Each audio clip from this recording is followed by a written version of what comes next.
Australia's treacherous coast and coral reefs have claimed over 8,000 ships.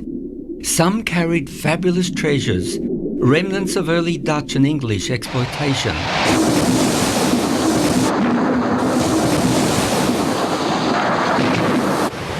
Now dashed upon jagged reefs, they've become sunken treasures and failed dreams.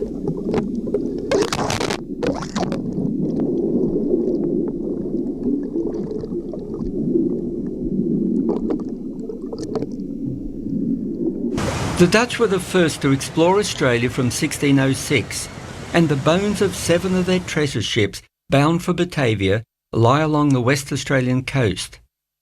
The unknown east coast was not explored until 1770 by Captain Cook.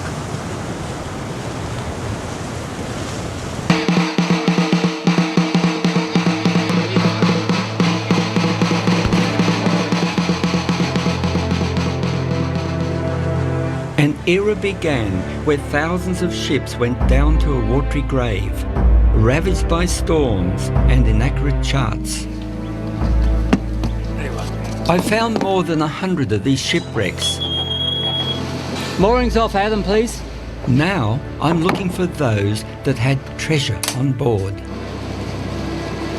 My pursuit of these sunken treasures must surely be the most tantalising and subjective of all my discoveries.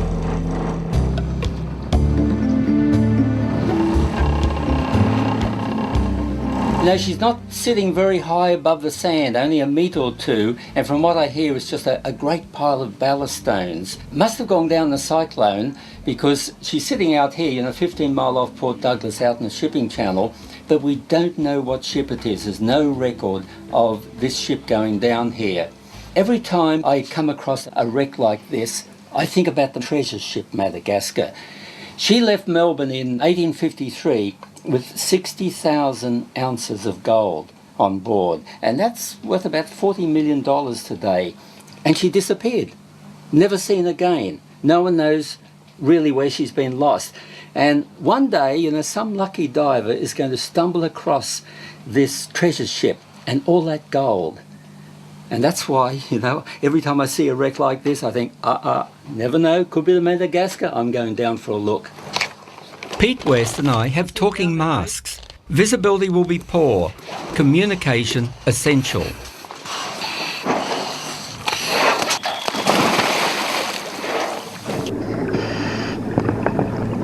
Okay, Ben, I'm on the bottom.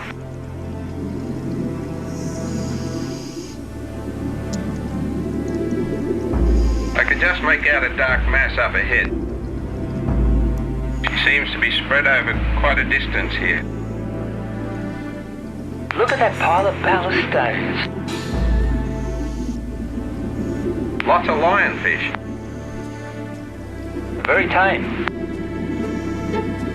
My eyes are focused for the glint of gold, and I take only a passing interest in this brass ring from the ship's wheel.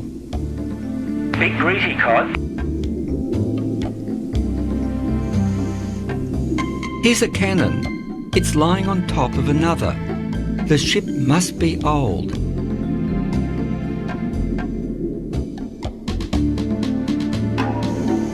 This is a big ship, well over 100 tons. You know, big enough to be the Madagascar. I think I'll keep my eye out for the colour yellow. There was no colour yellow. I drop Pete off at Port Douglas and head north with a crew of 4. My son Adam, Lynn Roberts, John Harding and Erin Pleasdale. We enter Bathurst Bay, where Aborigines painted history on cave walls that link with Australia's greatest maritime disaster.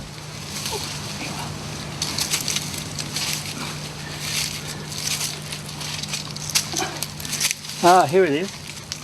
Looks good. They're really something, Lynn, aren't they?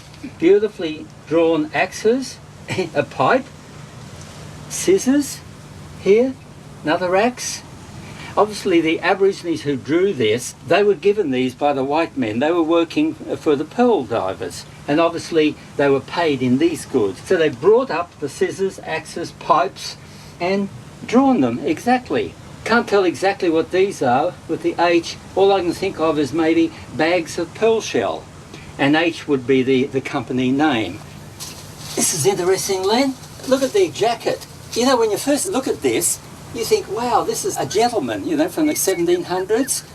Fancy jacket, tight pants like breeches, and down here, high-heeled shoes. You know, I was looking at this thinking, boy, you know, this thing could be in English, Portuguese, Spanish, French, you know, way back. But looking at it more, no, absolutely no. It's a stockman. The main thing that gives it away is the head. Now that's a profile, and I know that the Aborigines never drew profiles of white people until quite much later, when they got to know them very well, when they really were living with them, working with them. So this would be a drawing back around the 1890s, I suppose, at the same time that the luggers came here. And of course the stockmaners rode in and they thought, well, we'll draw him. More here. Aha, but it'd have to be a knife. And have a look on the ceiling. This has to be a dolphin or a dugong, or maybe a pilot whale. Yeah, it looks a bit like a dolphin. You excavating, Tuffy? This would be a mothership. All the sails set would have been sailing just past here in Bathurst Bay, and she'd be part of the pearling fleet, the mothership, and such intricate, you know, design, especially with the sails, maybe the portholes, maybe even the name here, NT. Beautiful dugong up here. This is a beautiful drawing of a lugger. The amazing thing here, this is history. You see, these luggers would have been drawn in the 1890s when the pearling fleet were out here, when the Aborigines were helping them, when they collected their knives and axes. But these luggers don't exist anymore. They were wiped out in the big cyclone of 1899, right out here in Bathurst Bay.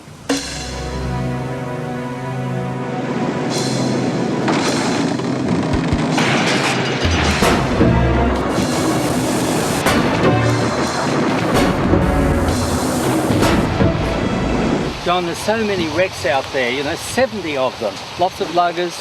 We've got to go out and find some of them. At least, you know, I'm pretty sure I know where the lightship is anyway. We can do that one first. 300 people drowned. 70 ships went down in the most powerful of all cyclones. Right, we're coming up to the lightship now. You can see the position marked on the GPS. I found her about 18 years ago. You see, I marked it on the chart, and we didn't dive because the water was very dirty, and on the way up we saw a tiger shark and we went, we'll leave this for another day, and today's the day. She went down in the cyclone of 1899, and the waves simply engulfed her, and down she went at the mooring. And she's the only lightship wreck in Australia, so definitely worth a dive.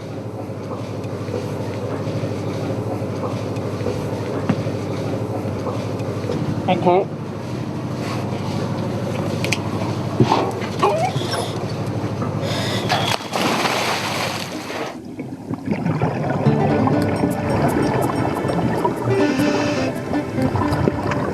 Visibility is poor 25 metres down, so we extend a line from the anchor and sweep the ocean floor to locate the wreck.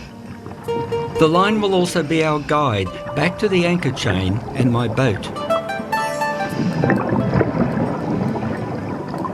The key to this being the lightship is the artefacts we find. Marine organisms and seawater attack a sunken ship.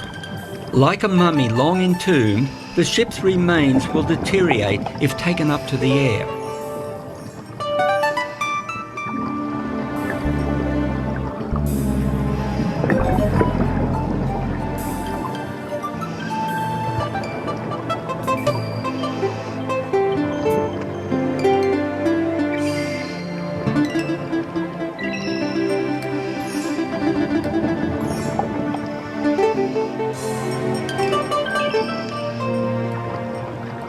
Hardly recognisable, this is an old-fashioned grinding wheel. Here are two oil lamp bases.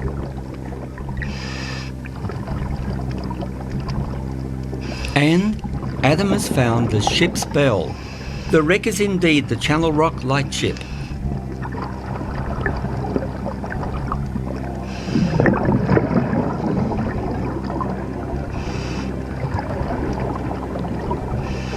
Divers up, baited hooks go down.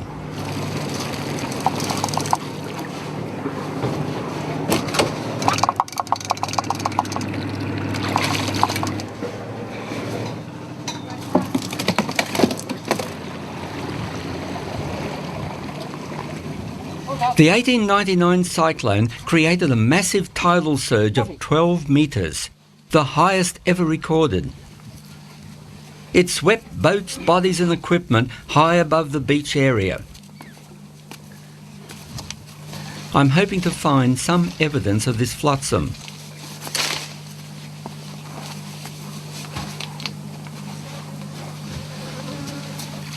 Girl, have a look along this eroded bank here, because, you know, things could be exposed that were washed in with the cyclone. Yep. Worth looking. I'm going to follow up the creek.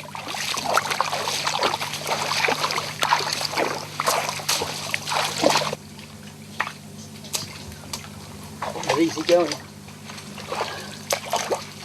Here, John. John, What do you got? brass. Wow. Bit of wreckage? Yeah. Oh, I tell you what. Yeah, look, look. I Hey. think it's what I... What is it? Diver's helmet.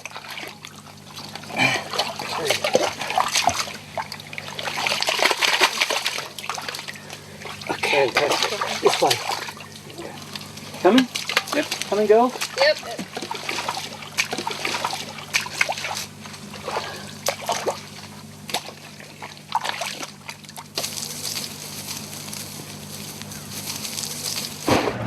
There's more than fish and corals down here on Clack Reef. Now, we're above where the Eastern Argosy went aground. She wasn't totally wrecked. She got off, but before she got off, she had to throw all the cargo overboard. And it's literally a minefield of cargo down here. There's crockery, stacks of crockery, some liquor as well, but the water's dirty, and you're just going to have to sort of scrounge around. She went aground in 1970, so she doesn't come under the Historic Shipwreck Act, so you can bring the stuff up.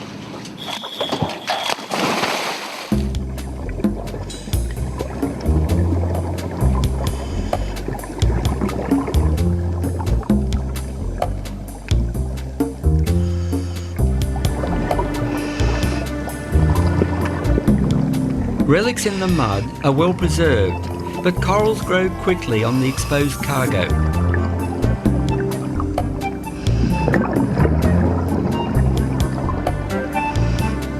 Even mundane relics are exciting to find.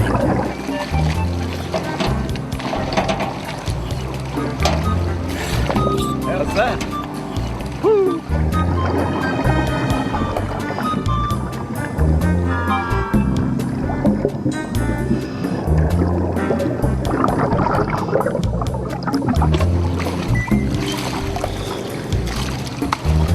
Oh, great.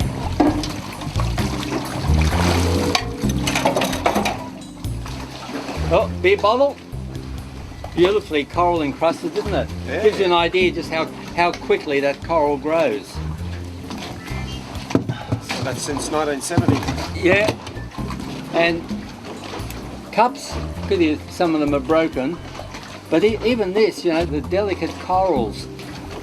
And look what John found. Aha. Yeah, there'd be crates of this down there. Yeah. Lots and lots of them. Pity, you know, you've only found one. Oh, We'll have to go back and get more. I think we should try it.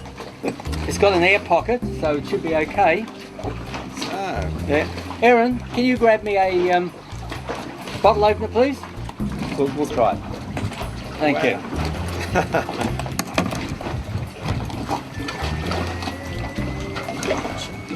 This should be a good drop, eh? You can try it, man. Yeah. Right. Oh yeah, comes out easy.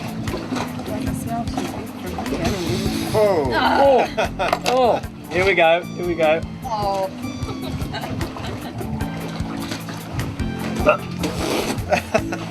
Tastes all right. Tastes all right. Oh, I'll tell you what, that's a powerful drop. Knock you right. Right? No thanks. Smells bad enough.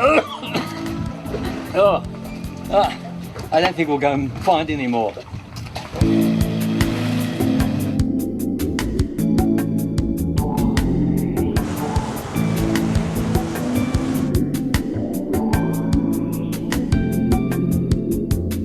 Where are we? We're just coming into Ferguson Reef and we're going to look at the wreck there. It's actually called the Ferguson. It went down in 1840. Right. I found it about 25 years ago and it's worth a dive.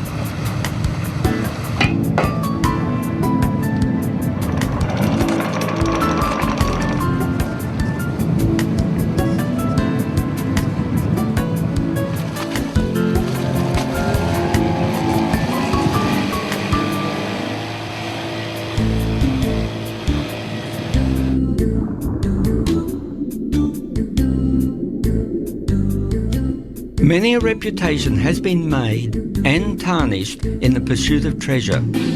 Wreck diving does something to you, but the law and common sense curbs the pirate that stirs in your blood. All goodies recovered that are more than 75 years old must go back on the seabed, and that's a hard thing to do, believe me.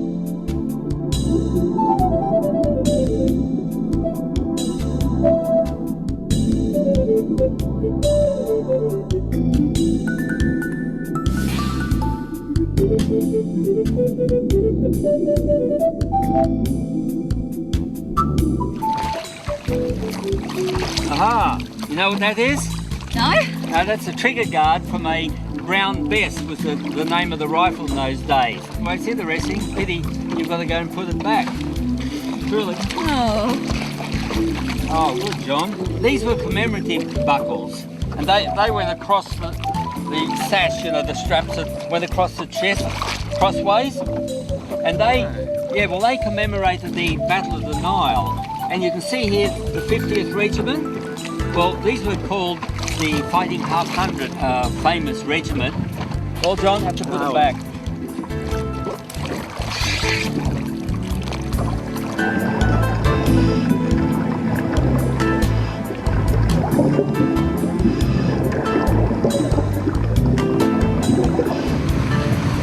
I'm coming into the area that is a graveyard of old sailing ships. Now this is Great Detached Reef where we're here now, and I know that there were 7 shipwrecks on this particular reef. And years ago we searched this whole reef area here and we found 6 of them. 1 was missing. And the reason why I want to find this 7th one is very important because one of the ships was called the Fatima, and she went down with 18,600 ounces of gold. Wow. Yeah. And that's worth about 11 million today. I've looked at all these other wrecks, haven't found any sign of gold, so if I can find the 7th one, maybe that's the one that we want. We'll head out near the breakers just a little bit, John. Look for any dark spots on the reef and any straight line. A wreck. And look at the chain here. Oh, there's a shark too. Big shark. Oh, no. Tawny shark. It's all right. We can get in with that one. Right, we've got our wreck. Number 7. Here's another shark. Coming in now. Here he is. A little whaler.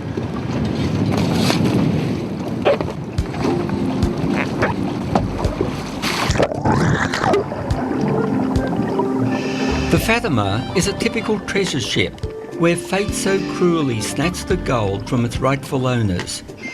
Identifying the ship is difficult. I have 7 names and 7 wrecks to choose from. Finding the right cargo will help me.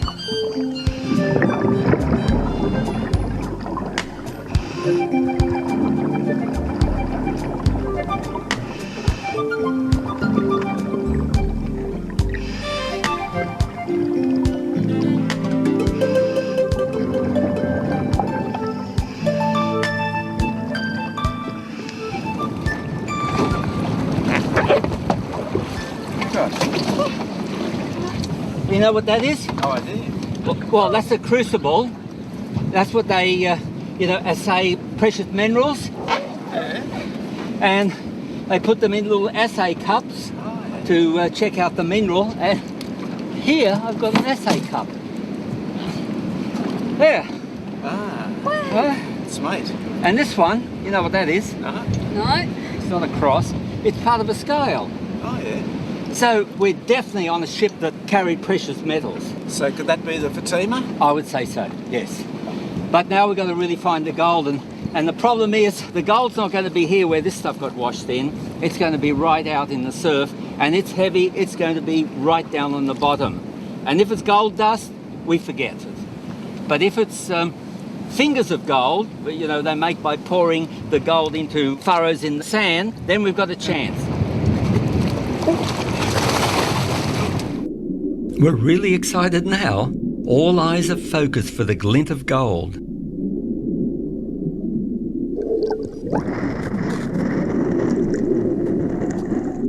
My heart jumps every time I see the colour yellow.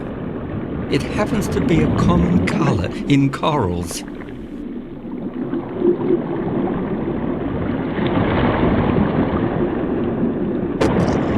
We scrounged the wreckage for 2 days and failed to find the mother lode of gold bullion. It may be well buried under 150 years of coral growth. Very likely, the bullion was mostly gold dust, now scattered like grains of sand across the reef floor and lost forever. It's not only gold that glitters. The reef sparkles in the clear waters of the coral sea, its inhabitants large and friendly.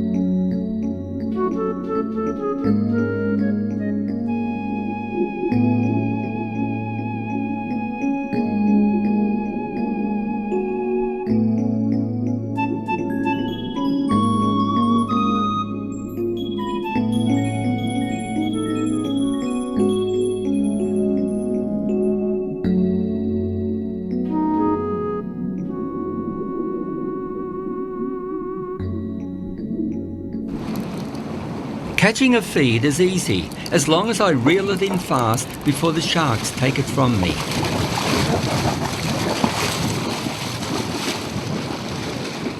It's a good one. We visit Sir Charles Hardy Island, once a haven for shipwreck survivors. You know, Lynn, there's so many Spanish galleon legends in Australia, and I've investigated all of them, and they're just no, except for one. I've got my doubts about one, and it actually happened right here on Sir Charles Hardy Island. And that was because the ship Mariner was wrecked out there on Great Detached Reef where we were, and the survivors landed here and they found 2 wrecks, one recent, one old. And from the old one, they recovered this brass cannon to use as ballast in the boat. And it had the markings Santa Barbara on it, and apparently the date 1596. So maybe there's a Spanish galleon out here, but only here. All the rest of them around Australia, no, they don't exist. Anyway, there's the water up there. Here's the water hole. Now this was very important to the castaways. It was marked on the old charts, and that's why they came in here. And also, another good thing about it is there were no headhunters here. So every castaway, every shipwreck out there, they came here to Sir Charles Hardy to drink this water. How is it? Well, it's okay if you're desperate. Still, it was vital for them.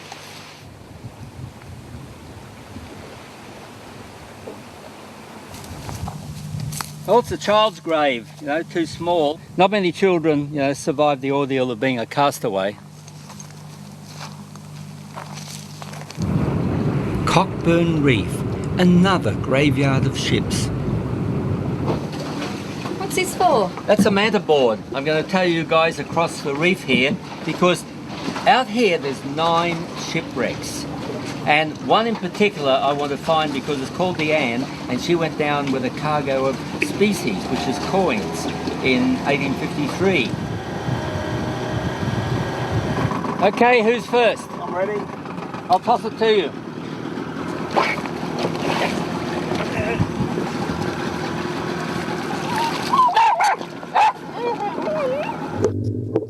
The motherboard is simple and efficient. We cover a large area in a short time.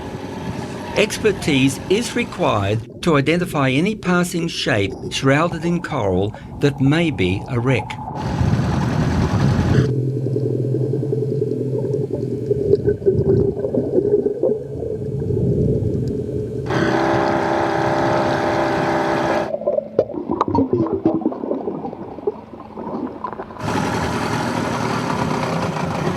Oh, he's got something. What'd you see? Wreckage, heaps of wreckage. A couple of big wheel. Iron cauldrons are everywhere. They must be cargo for a foundry.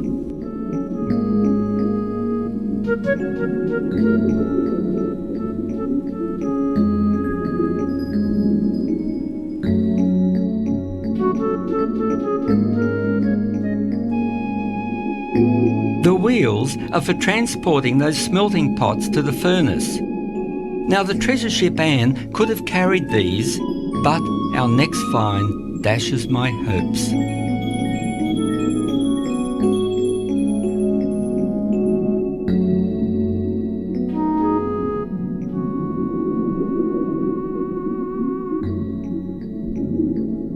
Have a go at this. Oh, right, that's good. Bullets. You got a whole pile got some too. too. I recognise these. That's a caliber 45. You know, they used in the Colt handguns, the old Wild West movies. It's a pity because this dates the wreck. You see, they didn't start manufacturing these till 1873. And the Anne, she went down in 1853, 20 years earlier. So we know we're not on the wreck that I want. But still, interesting story here because they're 58 caliber, and they used those in the Snyder rifles. They actually had a cardboard backing. That's why you're not seeing the rest of the shell. Now they're the calibers of rifles that were given to the natives up north in the islands when they were swapping for Kanaka labour. So you're probably on a blackbirder here. Crikey. Anyway, we've got to go. Let it go. Let's put them back.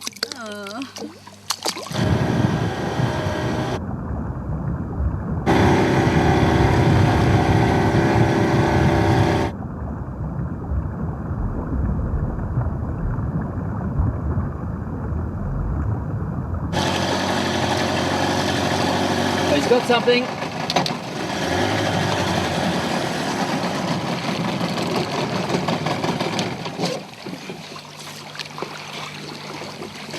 What'd you see? A great pile of ballast Oh, right, okay. and what looks like some keel bolts.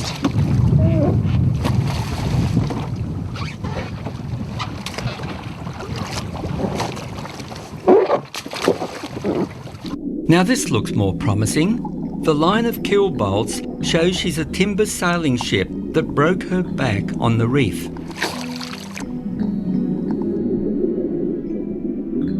That's a glass skylight, once a fixture in the top deck.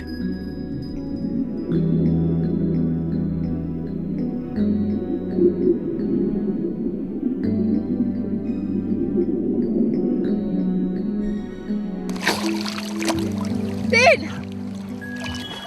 What's this? It's very heavy. It is heavy. That's a lead line. You see, that's what they drop to determine the depth. And you can see this hole here. Right, that's where they put tallow, and so they know what's on the bottom. Oh, right. Dropped too late to save her, all that remains now is the line of keel bolts, one cannon and a great mound of ballast rocks.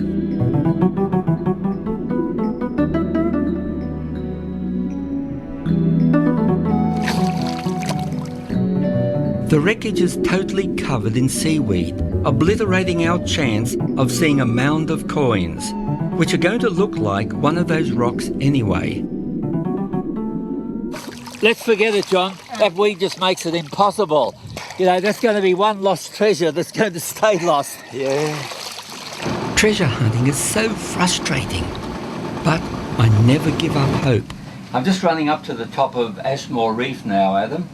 Another half hour. I want to look for a wreck up. right up the top, the sun. That's that really old treasure ship, isn't it, with all the coins? That's right, 30 or 40,000 Spanish silver dollars. Oh, that's worth a bit. Now, they did say that it went down on eastern fields, but I remember Wally Gibbons and I 25 years ago, we really searched that reef. And then I realised, they're always out in longitude. Latitude, they're correct. And on the same latitude, we've got Ashmore Reef. And also, another clue I've got is that back in 1906, some native divers were fishing around there for beche de mer, and they came across this wreck, and they recovered a small brass cannon, which was a French espinal. Now, the skipper of the Sun also was French. It was a French ship. Okay. And very, very likely, they've actually found the Sun for us.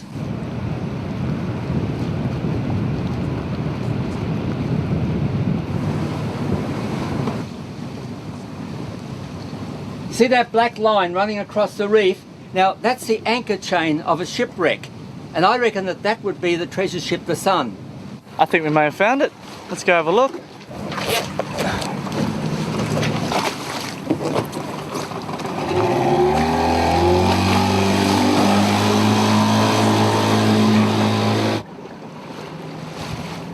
Definitely an anchor chain. Just go down near the end of it. I want to find the ballast pile. This will be where the ship broke up. Slow down, right down.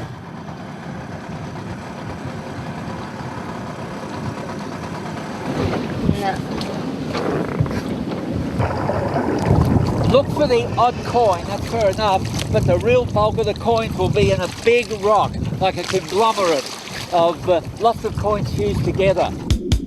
Since 1770, most ships that plied Australian waters were English, and they were a poor lot when it came to carrying treasure. The glory days of Spanish and Dutch conquests and pirates were over. This treasure ship Sun was an exception. 40,000 Spanish coins relives boyhood dreams of pirates of the Spanish Main.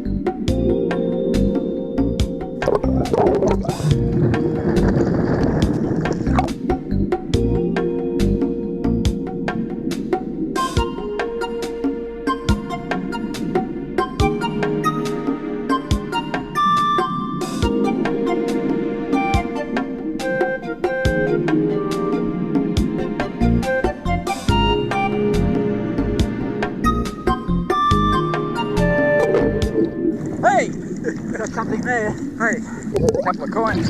Oh, yeah, definitely coins. Very encrusted. What about this again? I thought it was just a bit of metal, but No, that's like a coin. else. Yeah, that's a coin. But we'll have to put them in some acid, Find the date. The date's important.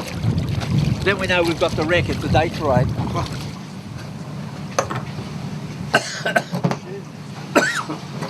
Oh.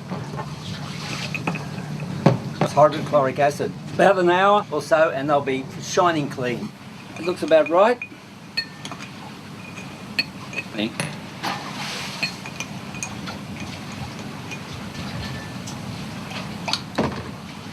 Right. It should be all right. Let's see what we got. Well, that one didn't clean up much at all. Erin, that one you got. Didn't it? No. This one here, that's got a hole in it. That would have been worn around the neck of someone. It looks like a 4 real. Aha. This one looks good. Date. Erin, you got better eyes than me. Yeah. 1807. 1807. So the sun went down 1826, and that's perfect. This has got to be the sun. But where are the rest of the coins? Well, since I've been waiting for this to come good, I went through all my files and I found something which is quite a disappointment. Here. Now, you've heard of the Jardine treasure, the famous Jardine treasure. Jardine sent a schooner out here and they accidentally found a wreck. Right. And when they checked around an anchor, they found this massive coins, thousands and thousands of coins, and brought them back. Now, they never said exactly, where they found it, and there were so many legends attributed to all this. But Jardine drew a map, and this map is identical to the one in there. And there's the upright anchor, there's the cannon on the left, this anchor here where you found the coins, the long chain, and this circle here represents the coins that they found, a mass of coins. So the treasure did exist, but it's gone. It's gone. Someone else beat us to it.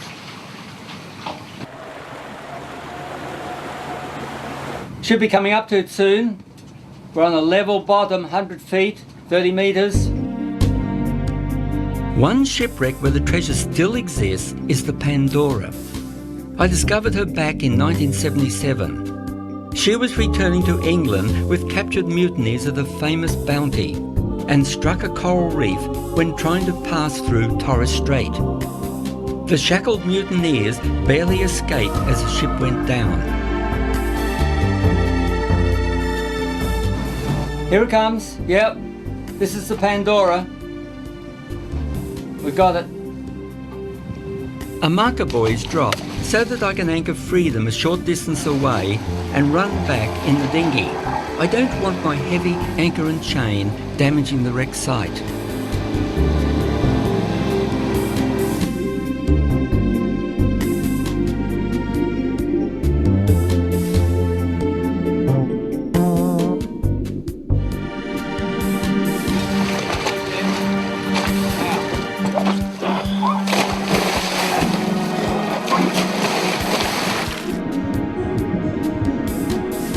She's a perfect time capsule of a British naval man-of-war of the 18th century.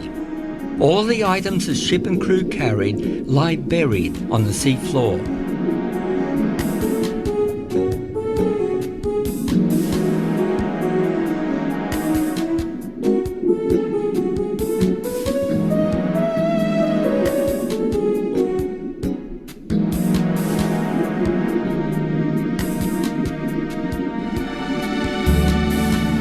Claimed as the most significant marine archaeological find in Australia, the Queensland Museum divers have carried out the fatiguing process of exhuming artefacts for further study on land, and the creation of a Pandora Museum in Townsville.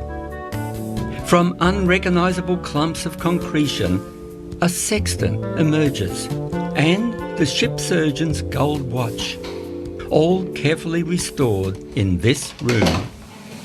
What are you doing, Alexandra? I'm in the process of mending a couple of glass fragments together from the Pandora. I'll be using an adhesive, an epoxy adhesive, to glue the fragments together. So it's a bit of a cheat, trying to this again as your second. This again as your sextant. Like this. Are these all from the Pandora? Yes, they are, yeah. And what we're doing here is we're trying to assess the condition of the object.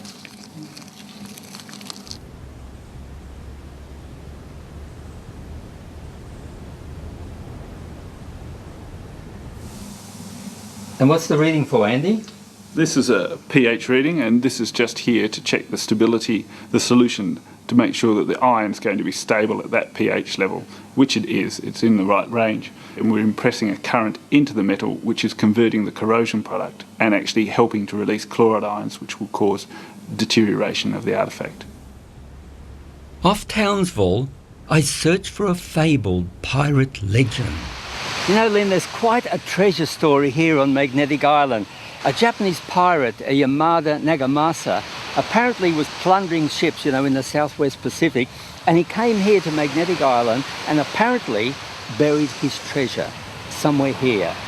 And people have looked for it, but no one has found it yet. And this bay here is the only anchorage that he could have sat in while he buried the treasure. So what I'm looking for is some significant landmark that he can recognise if he wants to come back and pick up the treasure. What about that big rock up there, Ben? Yeah, it's split right down the middle. Yeah, that's a real landmark. I think we should check it out.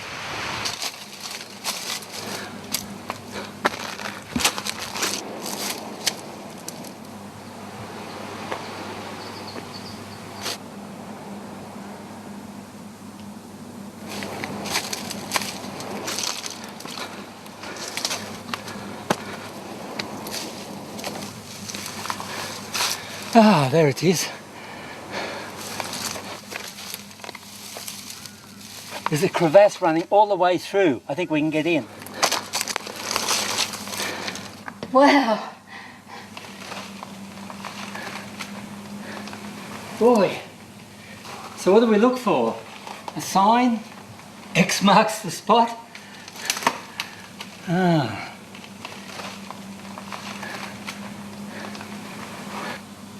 Ah. See this, Len? Look, this little hollow here and a cross, and there's a line, two going out, and looks like an arrow, a couple of diamonds. Definitely something, but pretty faded. I think we've got to sketch it and have a really good look at what it is.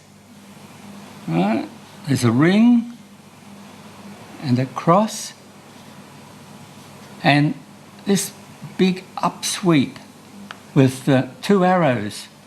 Oh, little gecko looking at it. And these diamonds. Wonder what that means, you know, two diamonds.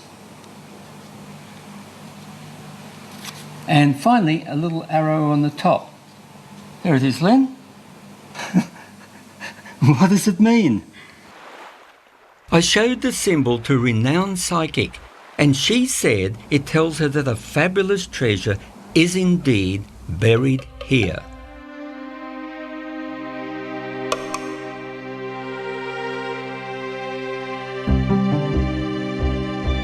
The Dutch found Australia's west coast by accident and left the bones of 7 galleons and fabulous treasure on the coral reefs.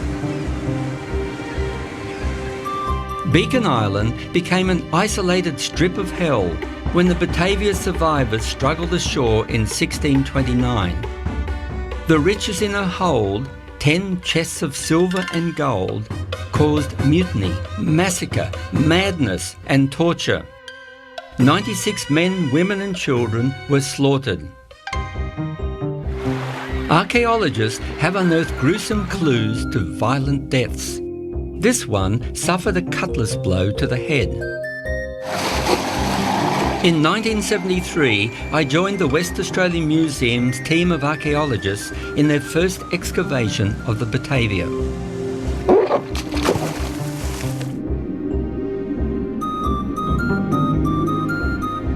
In this archival film, the divers are sandbagging the excavated timber hull to keep it in place until lifted and restored.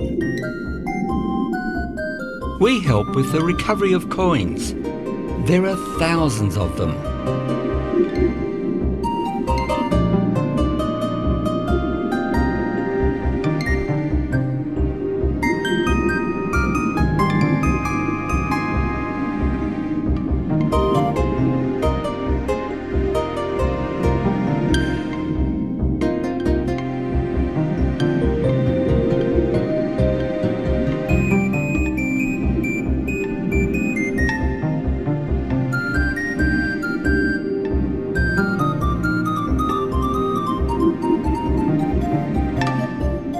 Hundreds of bricks are salvaged. These were destined for the fortress in Batavia, the Dutch capital of Java.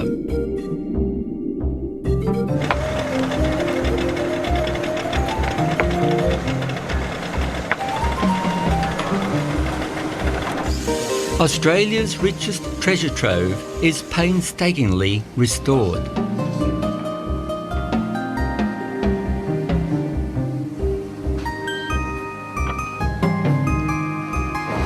Today, there are still some coins to be found down in the Batavia graveyard, if you know precisely where to look.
The mutineers, in their gruesome murders for the treasure, met an equally violent retribution. Tortured for 10 days until they signed their confessions, their hands were then cut off and they died on the gallows.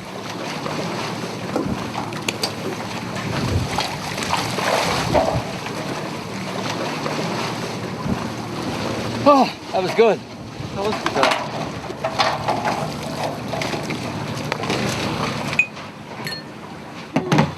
Let me get rid of that. See what we got.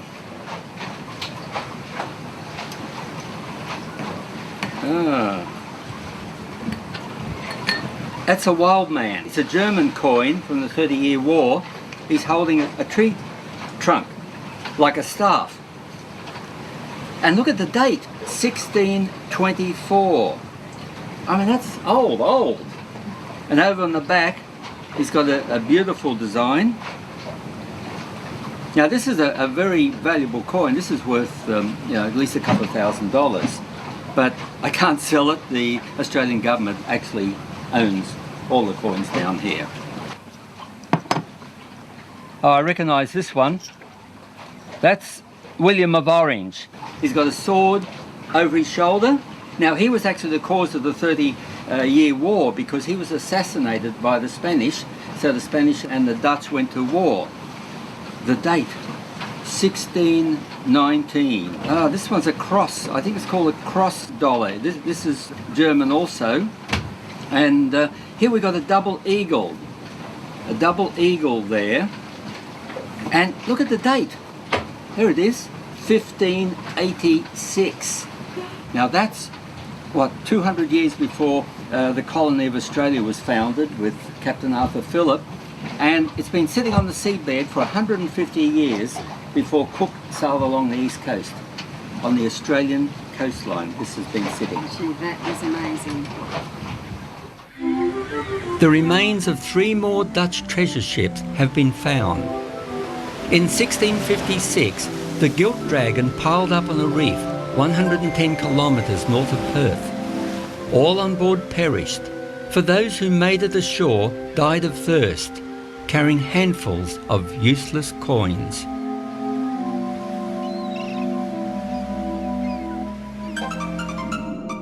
Calm seas belie the tragedy that unfolded here. Her remains are so scattered and buried, it's only by chance I find a little of the treasure she carried.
Oh, I got some goodies.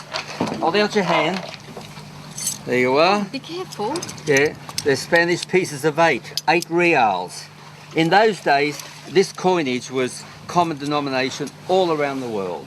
You know, the English, the Dutch, everyone used this as general currency. A lot more down there. People, the museum has picked up thousands and thousands of these.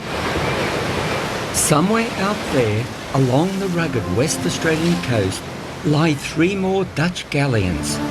An enormous treasure in gold and silver is yet to be found.